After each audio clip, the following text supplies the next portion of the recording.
আসসালামু আলাইকুম। আজকের ভিডিওটা আমাদের নির্দিষ্ট কোনো প্রজেক্ট নিয়ে নয়। গত ১ সপ্তাহ ধরে আপনারা অনেকেই আমাদের মেসেজ বা কল করে বলেছেন, আমাদের রেডি ফ্ল্যাটের দাম কমানো যায় কিনা? বা অনেকেই কম দামে রেডি ফ্ল্যাটের সন্ধান চেয়েছেন। আজকের ভিডিওটা তাদের জন্যই। আজকের ভিডিওতে আমরা দেখব একটি প্রজেক্টের ১ম অবস্থা, নির্মাণাধীন অবস্থা এবং কমপ্লিট অবস্থায় দামের পার্থক্য। তাহলে চলুন ভিডিও শুরু করা যাক। প্রথম অবস্থা। একটি প্রজেক্টের প্রথম অবস্থা বলতে জমি রেজিস্ট্রি থেকে শুরু করে কাজ শুরু হওয়ার আগের সময়কে বোঝায়, যাকে আমরা প্রি কনস্ট্রাকশন অবস্থাও বলি।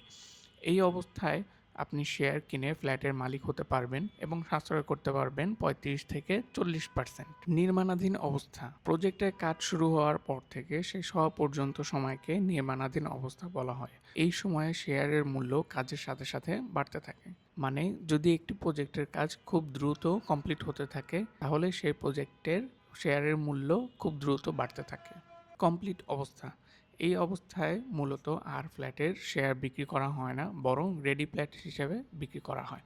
রেডি ফ্ল্যাটের দাম লোকেশন অনুযায়ী কম বেশি হয়ে থাকে, তবে রেডি ফ্ল্যাটে সাশ্রয় করার সুযোগ খুবই কম থাকে।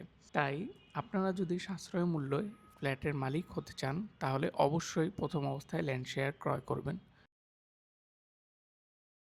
মিরপুর উত্তরা এবং বসুন্ধরার মতো ঢাকার প্রাইম লোকেশনে শেয়ার কিনতে যোগাযোগ করুন স্ক্রিনে দেওয়া নম্বরে।